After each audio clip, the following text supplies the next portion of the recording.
శ్రీనగర్, పహల్గాం దాడి అనంతరం కాశ్మీర్లో తీవ్ర ఆవేదన, ఆగ్రహం వెల్లువెత్తుతోంది. మానవత్వాన్ని మట్టి కరిపించే ఈ దారుణ ఘటన పట్ల కాశ్మీర్లు ఒక స్వరం వినిపిస్తున్నారు. ఇది మాకు ఎదురైన దాడి మాత్రమే కాదు, మానవత్వంపై జరిగిన దాడి. పహల్గాంలోని బైసరాన్ గడ్డి మైదానంలో ఉగ్రవాదులు టూరిస్టులపై కాల్పులకు దిగి దృశ్యాలను ఇప్పటికీ స్థానికుల కళ్ళ ముందుకు మెరుస్తున్నాయి. కానీ ఆ క్షణంలో కొందరు నిజమైన వీరులు మౌనంగా ముందుకు వచ్చారు. వారి కథలు ఇప్పుడు దేశమంతా గర్వించేటట్లు చేస్తున్నాయి. సాజాద్ అహ్మద్ భట్ అనే స్థానిక అహకార్ ఈ దాడికి ప్రత్యక్ష సాక్షిగా నిలిచినవాడు. అతను తన ప్రాణాలను పణంగా పెట్టి పలువురు హిందూ టూరిస్టులను రక్షించాడు.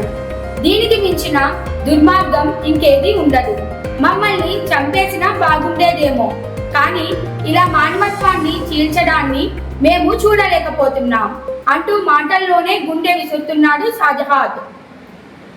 ఈ ఘటన జరిగినప్పుడు షాజహాద్తో పాటు మరికొంతమంది స్థానికులు తీవ్రవాదులపై ఎదురెళ్లి కాల్పులను అడ్డుకునేందుకు బడిగా వ్యవహరించారు. వీరిలో ఒకరు దుస్థితిని అదుపులో పెట్టేందుకు తీవ్రవాదుల గన్నును లాక్కునేందుకు యత్నించి దురదృష్టవశాతం కాల్పుల్లో ప్రాణాలు కోల్పోయారు. ఇలాంటి పిరికిపంద చర్యలు మేమంతా ఖండిస్తున్నాం. ఇది కాశ్మీర్ శాంతిని విచ్ఛిన్నం చేయాలన్న కుట్ర మాత్రమే అని స్థానికులు స్పష్టం చేస్తున్నారు. ఈ ఘటన కాశ్మీర్ గురించి ప్రపంచానికి మరో కోణాన్ని చూపించింది. అక్కడి ప్రజలు ఎంతగానో శాంతిని కోరుకుంటున్నారు. మత భేదాలు, ప్రాంతీయ భేదాలకు ఎక్కడా తావు లేకుండా మానవత్వాన్ని కాపాడేందుకు వారు ఎంతవరకు సిద్ధంగా ఉన్నారో ఇది మరోసారి రుజువైంది.